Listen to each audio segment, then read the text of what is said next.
침례 요한은 위대한 사람이었습니다. 광야에서 살았다고 합니다. 그러니까 집이 없었다는 이야기죠.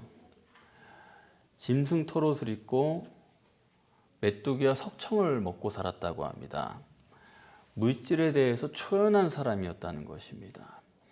동서고금을 막론하고 이런 사람은 다 위대한 사람으로 쳐졌습니다. 침례 요한이 얼마나 위대하게 보였든지 유대인들은 침례 요한을 보면은 메시아로 착각할 정도였습니다.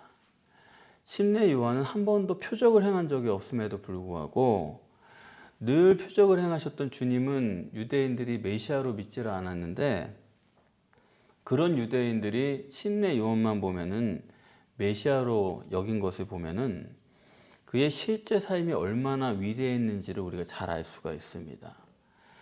모세라 그러면은 껌뻑 죽는 유대인들인데 그 사람들이 성전을 버리고서 침례 요한에게 옵니다.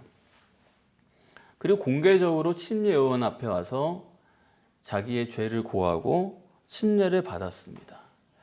그게 얼마나 어려운지 여러분 아시겠습니까? 지금도 천주교에서 고해성사 자기 죄를 뉘우치잖아요. 고백할 때 그 죄를 듣는 신부가 파더입니다.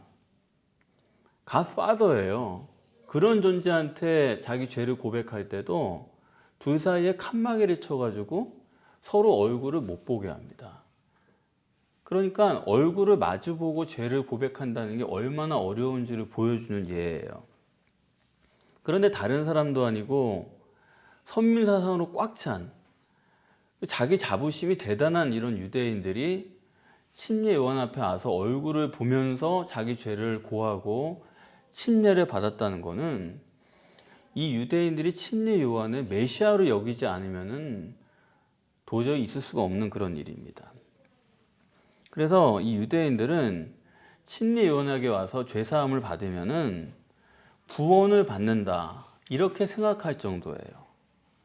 침례 요한 자신이 오늘 본문 7절에 누가 너희를 가르쳐서 장차 올 진노를 피하라 하더냐 라고 하는 것도 유대인들이 들을 때는 침례 요한에게 와서 침례를 받으면은 지옥 심판은 받지 않겠구나 그런 의미로 해석이 되는 거고, 그래서 침례 요한에게 가서 침례를 받으면 우리는 구원을 받는다라고 착각을 한 것입니다.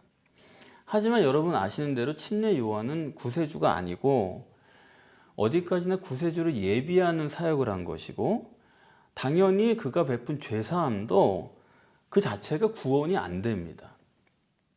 그거 우리가 확실하게 알 수 있는 거예요. 오늘 본문에서 이 침례 요한이 베푼 회개에 대해서 정립을 하게 되는데, 이것이 구원은 되지 못하지만 죄사함이란 게 예비함이 없이는 메시아도 없는 거거든요. 그렇기 때문에 회개가 없어도 되는 것이 아니고 반드시 있어야 됩니다. 회개가 반드시 있어야지만 메시아를 만날 수가 있어요. 회개와 구원은 가까이 붙어 있습니다. 그렇기 때문에 예수님께서도 회개하라 천국이 가까웠느니라. 회개를 말씀하시고 나서 곧바로 붙여서 천국 구원을 말씀하신 거예요. 회개는 천국 구원의 절대 조건이다. 또 회개하고 복음을 믿으라 그렇게도 말씀을 하셨죠. 이런 언급도 회개하지 않으면은 복음을 믿을 수가 없다. 회개하지 않은 사람에게는 복음을 제시해 봐야 그건 받아들일 수가 없다. 회개는 구원의 문제요. 또 복음을 믿을 수 있느냐 없느냐의 문제이기 때문에 이보다 더 중요한 것은 없다라고 말할 수 있을 정도로 회개론을 여러분들이 분명하게 정립하는 것은 구원의 절대입니다. 그런데 본문에서 회개론을 정립할 때 문제가 되는 건 뭐냐면, 여러분 회개라는 건 마음에서 뉘우치고, 물론 그런 다음에 우리 행위로서도 바로 살고 이런 것들이 다 포함이 되는 내용이지만, 어디까지나 회개의 핵심은 마음에서 이루어지는 거 아닙니까? 그렇죠? 회개란 게 마음을 가지고 얘기를 하는 거지, 마음은 그냥 놔두고 행위만 가지고서 그 사람의 회개를 얘기할 수 있는 건 그건 올바른 방법이 아니지 않습니까? 그러니까 역시나 회개라는 것은 마음의 문제인데, 그런데 8절에 보시는 것처럼 회개에 합당한 열매를 맺으라, 이렇게 침례 요한이 얘기했어요. 그러니까 회개를 하는 데 있어서 행위에 대해서 얘기를 한 겁니다. 회개론을 얘기하려는데 행위론으로 얘기했기 때문에 이게 본문에 어려운 점이 있는 거예요. 그래서 회개를 마음으로 한 다음에 그에 맞는 행위가 뒤따라 줘야지만 그게 완전한 회개가 된다는 건지 그렇게 생각하기가 쉽지 않습니까? 근데 어쨌든 간에 침례 요한이 그냥 회개해라 이렇게만 간단하게만 얘기했으면 참 좋겠는데, 회개의 열매를 맺으라 했기 때문에 그러면 어떤 행위가 따라줘야 되겠나, 그런 생각이 들어가는 거예요. 그래서 당연히 10절의 질문이 따라 나온 겁니다. 그러면 우리가 무엇을 하오리까? 원래대로는 이래야죠. 본문이 회개에 대한 내용을 하려고 한다면은 그러면 내가 어떻게 회개해야 됩니까? 내가 무엇을 회개해야 됩니까? 그런 질문을 했어야 맞아요. 그런데 침례 요한이 행위로 말을 했기 때문에 듣는 사람도 그러면 내가 무엇을 행할까요? 어떻게 행할까요? 행위를 반문한 것입니다. 그리고 이 행위에 대한 답도 그래요. 전부 다 행위로만 얘기합니다. 옷 두 벌 있는 사람, 없는 사람에게 나눠주고, 음식도 나눠주고, 세리나 군인들은 공의를 행하고, 그러니까 이것은 뭐를 행하란 얘기지 마음으로만 그렇게 하고 그런 얘기는 전혀 아니지 않습니까? 행위를 얘기하고 있는 거예요. 그러니까 본문이 틀림없이 회개론을 얘기하는 것 같은데 내용은 행위에 대해서 행위론이다 이겁니다. 근데 본문은 어디까지나 회개론을 다루는 내용이지 행위론을 얘기하려는 건 아니거든요. 그러면 도대체 본문에서 침례 요한이 말하는 사람이 어떤 것을 회개해야 되느냐, 그거 우리가 생각을 해봐야 되는데, 본문에 보면 7절에 독사의 자식들아 그래요.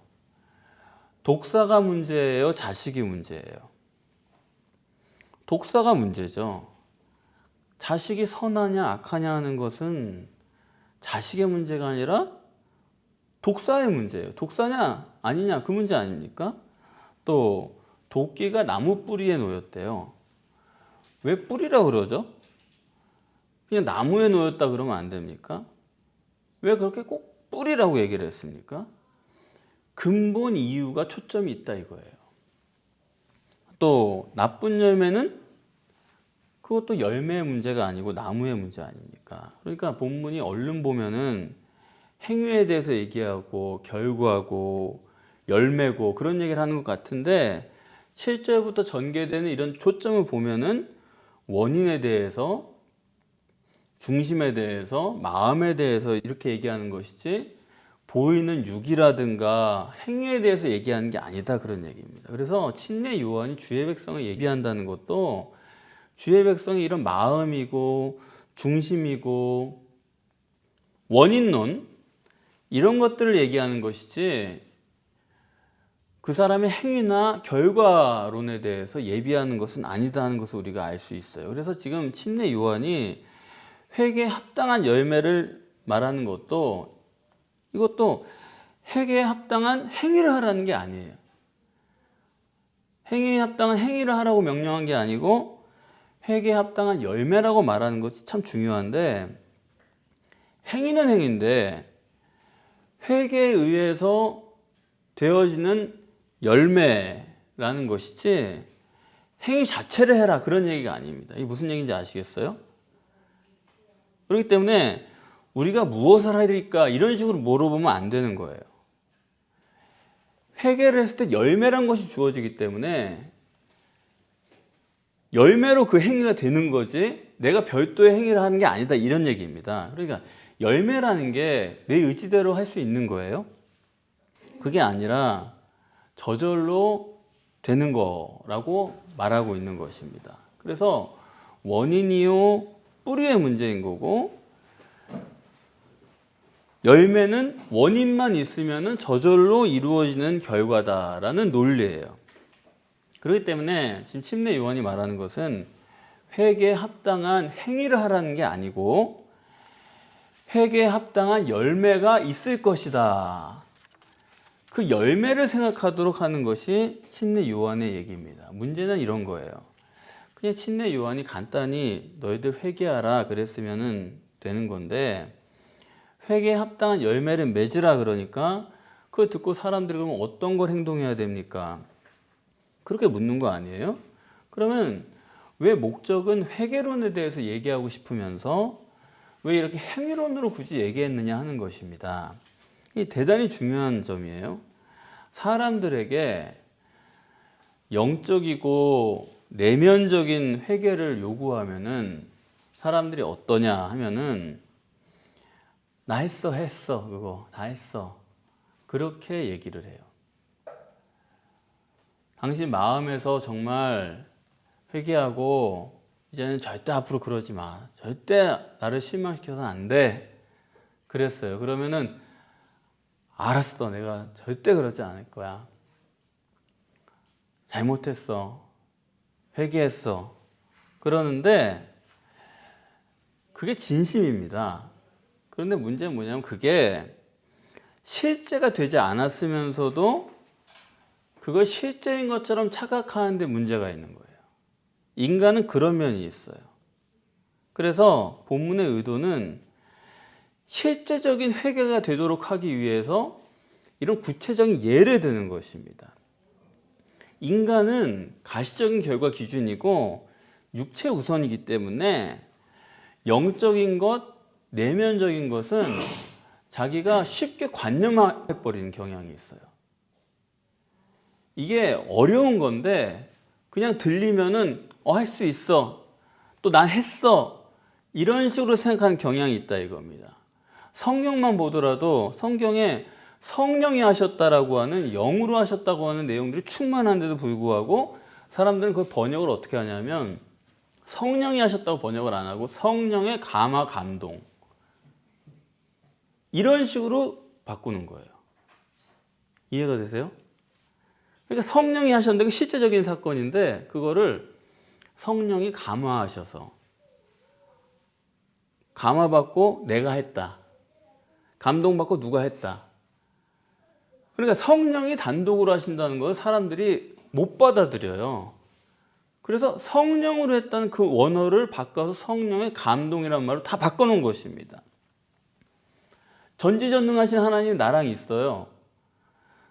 나 외에 다른 신은 내게 있게 하지 말지니라 계명을 줬어요. 그거 하나면 된 거예요. 하나님이 나와 함께 하시면은 무슨 문제가 있어요? 다 해결되는 거죠. 아무것도 필요 없어요. 그런데 내가 너와 함께 함이니라 다 된 것 같은데 그러면은 깔끔하게 계명을 나 외에 다른 신은 내게 있게 하지 말라. 내가 너와 함께 하겠다. 그 계명 하나로 끝내면 되는데 왜 하나님은 10계명을 뒀습니까? 왜 성경이 이렇게 두꺼운 겁니까? 왜냐하면 내가 너와 함께 있겠다. 보이지 않는 하나님이 그렇게 얘기하는 거는 그거는 알겠습니다 하지만 그게 인간에겐 실제가 안 되는 거예요. 그렇기 때문에 하나님이 함께 하지 않았을 때 벌어지는 문제에 대해서 실제적으로 얘기하는 게 나머지 9가지 계명이고 성경 전체 내용입니다.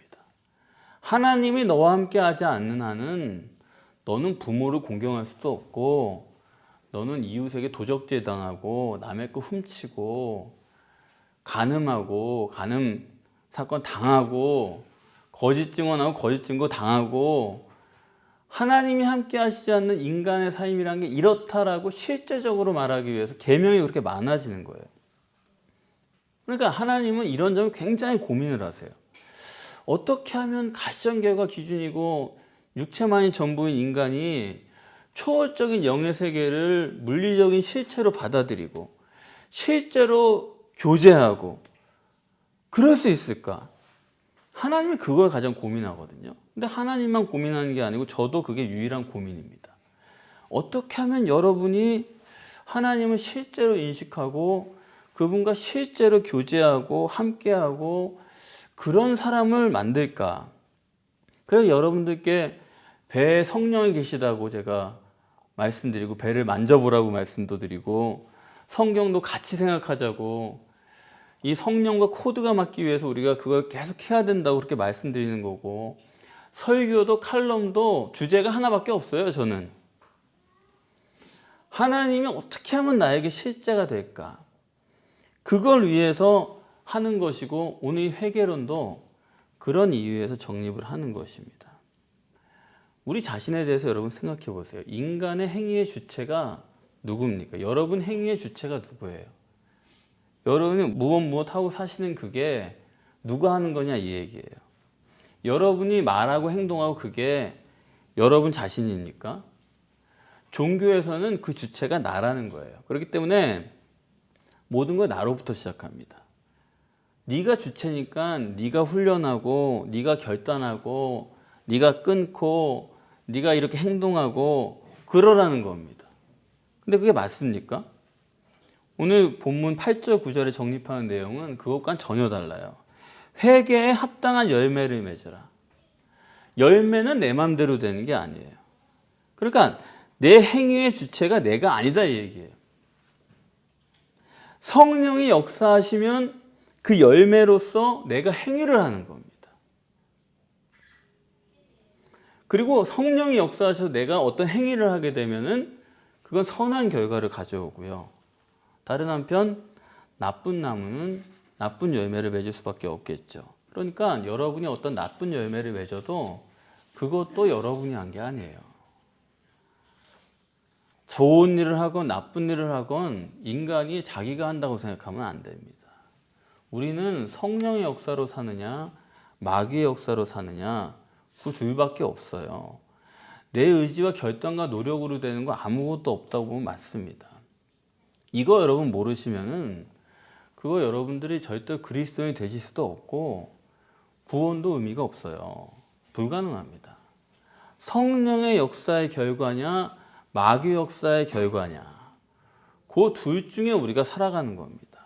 그래서 내가 하는 것 같아요? 아닙니다. 늘 마귀 역사 속에 있다가 잠깐 창문 열어가지고 그때 성령 역사 한번 있는 거예요. 그렇게 우리가 살아가요. 이걸 모르시면은 여러분이 절대로 올바른 사람도 되지 못합니다. 선하든지 악하든지 내가 하는 거 없어요. 물론 내가 원하는 것은 선한 일을 원하죠. 선한 일을 하고 싶어요. 그런데 인간이 할 수 있는 게 아니에요. 내가 원하는 것뿐이지 실제로 내가 할 수 있는 게 아니라고요. 그래서 원하는 선은 행치 아니하고 원하지 않는 악을 행할 뿐이다. 바울이 그런 말을 한 거예요. 아니 나는 원하는데 하는 건 족족 나쁜 일만 하는 거예요. 이게 뭐 때문인가 하고 봤더니 뭐라고 그랬어요? 마귀가 나를 사로잡아가지고 끌고 가는 걸 내가 봤다는 거예요. 바울이 결론이 오라 나는 곤고한 사람이로다. 누가 이 사망의 몸에서 나를 건져내랴. 이 사실을 정확하게 믿지 못하는 사람은 늘 자기가 마귀 안에 살고 있으면서도 그래도 나름대로 내가 선하고 의롭게 산다라고 착각을 하는 거예요. 여러분, 어떤 사람이 종교적인 결단 갖고 가끔 선하고 의로운 행동을 할 때가 있습니다. 그런데 여러분, 그건요 잠깐 그렇게 보이는 건데 사실은 그 속 안에 있는 우주보다 더 넓은 썩은 물 안에서 한 컵 떠가지고 그거 열심히 정수해가지고 이게 사실 나라고 그거 사기치는 거예요. 사람이 선한 일, 의로운 일을 못합니다. 그리고 실제로 자기가 마귀에게 속아요. 그거 조금 한 거 가지고 사람이, 마귀가 그래요. 맞아, 그거 네가 했어. 네가 한 거야. 너 의인이야. 그러니까 성령이 역사했든 마귀가 역사했든 마귀는 속여요. 그거 네가 한 거라고. 사람이 자기가 한 줄로 알아요. 마치 내가 한 것처럼 착각하고 있는 것 뿐입니다. 물론 우리가 성령이 보여주시기 전까지는 그 사람이 선한 일을 했든 나쁜 일을 했든 그게 마귀인지 성령인지 실제로 알 수가 없어요. 그렇기 때문에 우리가 누구를 비판하는 것도 못해요. 또 누구를 쉽게 포기할 수 있는 입장도 못 됩니다. 도대체 저 사람 왜 저러나 하는 게 있잖아요. 근데 그것도 성령이 한 건지 마귀가 한 건지 구분이 좀 어려워요. 또 선한 일을 했다고 해서도 안심할 것도 못 되는 거예요. 저것도 꼭 성령이 한 게 아닐 수 있겠다라는 것들이 좀 보이거든요. 그럼 우리가 도대체 이렇게 구분이 안 되는데 어떻게 하고 살아야 되느냐? 오늘 본문에서 회개란 거는 독사가 문제지 자식이 문제가 아니다. 또 뿌리가 문제다. 나무의 문제다라고 했고, 그리고 이제 오늘 본문 다음 단락이 다음 주에 성령 침례입니다. 성령 침례를 받기 위한 절대적 조건이 오늘 본문의 회개거든요. 그러면은 성령이 어디에 임하시느냐? 성령은 내 심령에 임해요. 그럼 성령이 내 심령에 임하려고 하면은 그거는 인격적 관계이기 때문에 그냥 쑥 들어오지 못해요. 내가 허락할 때 들어오는 것입니다. 그렇기 때문에 성령이 내 마음에 들어오시려면은 관심이 내 심령에 가 있어야 돼요. 내 심령에 가 있다가 그때 성령이 문을 두드릴 때, 정말 나로서는 안 되겠구나.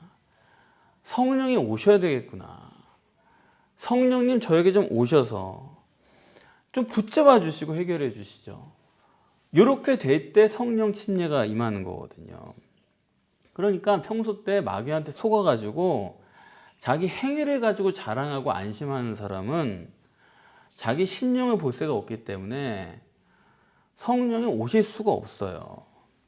그렇기 때문에 회개란 건 뭐냐? 회개는 우리의 생각이나 모든 면이 원인론적으로 바뀌어 있어야 돼요. 이 원인론적이라는 말이 여러분들에게 좀 어려우실 수 있는데 계속 생각하시고 차차 하시면 다 알 수 있는 말인데, 원인론적이어야 된다. 여러분, 우리가 왜 성경이 안 보입니까? 성경은 원인론적으로 써 있는데 그걸 우린 결과론적으로 보는 거예요. 그러니까 성경이 안 보여요. 유명한 목사님께 제가 한번 질문을 드렸는데, 성경에 병이 이렇게 많은데, 물론 세상에 더 많은 병이 있는데 왜 성경에는 이런 병들만 몇 가지만 골라 나오나요? 왜 이런 병인가요? 여쭤봤더니 뭐라고 말씀하셨냐면, 그런 건 신경 쓸 필요 없어. 예수님이 병을 고쳐주셨다는 것만 중요해. 무슨 병인지 왜 그 병인지는 그건 생각할 필요가 없어. 그렇게 단언해서 말씀을 하시더라고요. 병 고쳤다는 그 결과만 중요해요, 사람들은. 그렇기 때문에 성경에 대해서 알 수가 없어요. 그러니까 복음서가 4권이 필요도 없어요, 사실. 그런 사람들은. 왜? 예수님 병 고쳐주고 사랑으로 해줬다는 거, 그것만 알면 되는데 뭐하러 4권이 필요해요? 자기가 원하는 건 그 결과 하나인데. 그러니까 결과를 가지고 성경을 보는 사람들은 관심이 없어요, 딴 거. 예수 그리스도에 대해 관심이 없어요. 본인이 있다고 생각하는지 모르지만 없어요. 그러니까 성경이 안 보이는 거죠. 성령은 어디까지나 원인에서 결과로 가는 분인데, 나는 항상 결과에만 관심을 가지고 있으니까 결과에서 원인으로 가려고 하기 때문에 둘의 관심사의 방향이 완전 다릅니다. 그러니까 성령과는 코드가 아예 안 맞는 거예요. 오늘 본문의 요한은 당신들이 성령의 열매로 살라는 거예요. 그것이 회개에 합당한 열매로 맺으라. 회개하면 성령이 열매를 맺게 해주시니까 그것으로 당신들이 살라. 그런 얘기거든요. 이게 뭐냐? 이게 원인론이에요. 원인만 분명하게 잡으면은 나머지는 자연스럽게 되는 것입니다. 그런데 사람들은 원인을 붙잡으려고 하지 않고 항상 결과로만으로 보거든요. 집만 있으면 된다. 돈만 있으면 된다. 교회만 다니면 된다. 교회만 커지면 된다. 이런 식으로 생각한단 말이에요. 그렇기 때문에 성령의 관심사와는 전혀 안 맞는 겁니다. 저 사람 그렇게 성공했어? 성공하기 위해서는 나도 그 사람 따라해야 돼. 결과를 딱 정해놓고 거기에 맞는 원인을 자기가 찾아요. 될 리가 있나? 된다 한들 의미가 없어요. 그러니까 원인을 찾아서 그 길을 가다 보면 하나님이 우리가 만족할 만한 성공을 주십니다. 부작용이 없는 성공을 가져요. 그게 아니고 딱 정해놓고 야 저거다. 저렇게 되기 위해서는 뭐가 필요한가? 이런 멍청한 생각을 하니까 뭐가 돼도 부작용만 크고 되지도 않고 보람도 없고 자기대로 살지도 못하고 끝나는 것입니다. 그러니까 항상 사람은 원인이 중요한 거예요. 근본 원인이 여러분이 하나님 사이에서 근본 원인만 여러분들이 발견을 하고 그 문제만 해결이 되시면은 나머지는 걱정이 없는 것입니다. 그래서 제가 여기서 이러고 있는 이유도 다른 게 아니에요. 여러분 제가 왜 이러고 있는지 혹시 뭐 이해를 해보신 적이 있으세요? 아니 이 목사 도대체 왜 그냥 청빙 가 그냥 왜 그러고 살아? 아직도 그래요 친구들이. 아니 밥벌이만 하면서 마음 편하게 목회하면 그게 다 되는 거지. 그걸 뭘 그걸 요즘 세상에 개척을 해가지고 그러고 있어. 그거는 아니 저는 성경을 정립할 수 있는 데가 여기밖에 없어요. 아니 그게 안 되는 상황에서 어디 가서 목회한다? 여러분 목회도 그것도 원인이 안 되는 겁니다. 내가 성경이 정립돼 가지고 그걸 가지고 전하는 거지. 목회를 하려고 내가 말씀을 봐요? 이게 주객이 전도된 거예요. 그러니까 나는 다른 교회 가가지고는 거기 사람들한테 맞는 말씀 준비해가지고 이렇게 하는 거는 저는 못해요 그거. 여러분들 여기 아무도 안 계셔도 전 여기 있을 거예요. 아니 내가 하나님 말씀 알아들을 때가 여기밖에 없는데 딴 데 가가지고 내가 뭘 하고 밥 벌어먹고 살겠다. 그거는 그렇게 인간이 살면 안 되죠.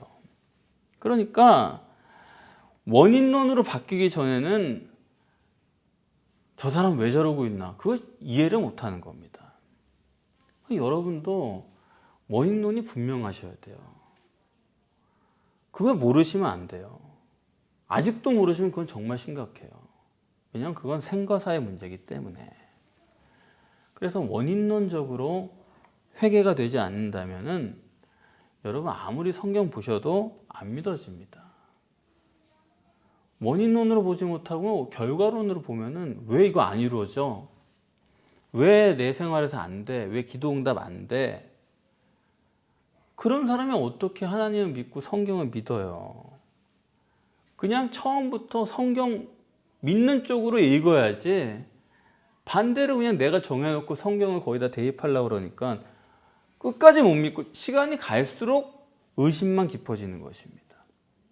아니 성경이 안 믿어지면서 도대체 신앙생활을 뭘로 대체할 거예요? 열심히 봉사하실 거예요? 아니면 열심히 교회 나오실 거예요?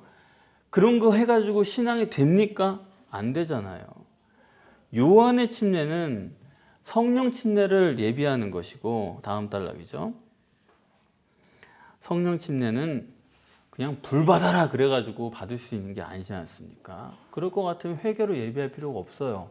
예비가 뭐가 필요합니까? 그냥 만나가지고 불 받아라 성령 집어넣어 버리면 되는 건데. 그런데 회개로 예비한 것은 인격적 관계를 얘기하는 거거든요. 성령님은 인간이 감지할 수 없는 삼위일체 하나님 중에 한 분이시죠. 그 초월적인 하나님과 인간이 인격적으로 서로 화목을 이루어야 돼요. 조건은 회개밖에 없습니다. 내가 도저히 나로서는 안 됩니다. 하나님의 도움을 구할 때 원인론으로 돌아갈 때 비로소 성령을 우리가 만날 수가 있는 거예요. 이게 워낙 안 되는 게 인간입니다. 왜냐하면 우리는 가시적 교회가 기준이고 육신이 절대이기 때문에 이 영을 위해서 자기를 포기한다는 게 자기 생각을 바꾸고 패턴을 바꾸고 이게 거의 어렵긴 해요. 그렇기 때문에 계속 훈련해 나가야 되는 것입니다. 저도 여러 해 동안 지금 훈련을 하다 보니까 지금은 상당히 곧바로 원인론적으로 생각하는 능력이 생겼어요. 그래서 이게 원인이고 이게 근본 문제고 이게 바로바로 캐치가 되더라고요. 그게 훈련이거든요. 외모를 보고 결과 기준으로 생각하고 그거 안 돼요. 나는 죽어버려야 돼요. 나는 죽고 내 안에 계신 성령님이 흘러나와야 됩니다. 내가 살아가지고서는 그거는 경영이 안 되는 거예요. 내가 완전히 죽고 내 하는 방식, 내 생각 이걸 다 접을 때 그때 비로소 성령이 활동하기 시작하는 거고, 그 활동하시는 성령이 나의 혼과 육과 또 생활에 흘러나오게 될 때 우리가 가질 수 있는 최선의 열매를 맺게 됩니다. 여러분, 성령을 모셔드리시고 내가 죽고 성령이 활동하게 하셔서 성령이 맺으시는 열매로 풍성한 여러분들이 되시기를 바랍니다.